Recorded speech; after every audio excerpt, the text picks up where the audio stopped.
дар ноҳияи шаҳри нав бо ибтикори шӯъбаи минтақавии агентии назорати давлатии молиявӣ ва мубориза бо коррупсия дар шаҳру ноҳияҳои водии ҳисор ҳамоиши илмӣ назариявӣ дар мавзӯи муқовимат ба коррупсия кафили рушди давлатҳо баргузор гардид. дар он намояндагони идораву ташкилот ва шӯъбаи бахшҳои давлатӣ аз шаҳрҳои ҳисор, турсунзода ва ноҳияи шаҳри нав иштирок намуда маърузачиён дар мавзӯъҳои гуногун баромад карданд. қайд гардид ки дар замони имрӯза коррупсия ба мушкилоти ҷаҳонӣ табдил ёфта ба тамоми паҳлӯҳои ҳаёти ҷамъиятӣ, идоракунии давлатӣ, рушди босуботи иқтисодиёт, некуаҳволии мардум, таъмини риояи ҳуқуқу озодиҳои инсон ва шаҳрванд таъсири манфӣ мерасонад. бо назардошти ин мушкилӣ 31 октябри соли 2003 конвенсияи Созмони Милали Муттаҳид зидди коррупсия қабул карда шуда ҷиҳати оммавигардонии мубориза бо ин падидаи номатлуб дар миқёси ҷаҳон ҳамасола 9 декабр ҳамчун рӯзи байналмилалии мубориза бар зидди коррупсия таҷлил карда мешавад.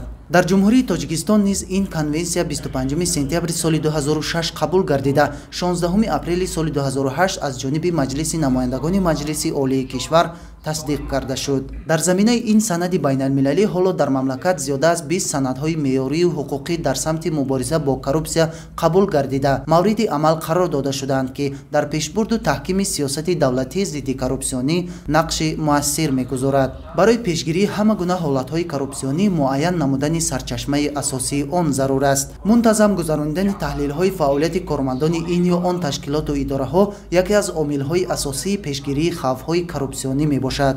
дар марҳилаи имрӯза бо истифода аз низоми ҳукумати электронӣ ки ҳамаи идораҳои давлатиро муттаҳид мекунад, барои баррасии арзу шикоятҳои шаҳрвандон, поймол нашудани ҳуқуқи онҳо, кам кардани таъсири инсонӣ, истифодаи ин низом босамар хоҳад буд.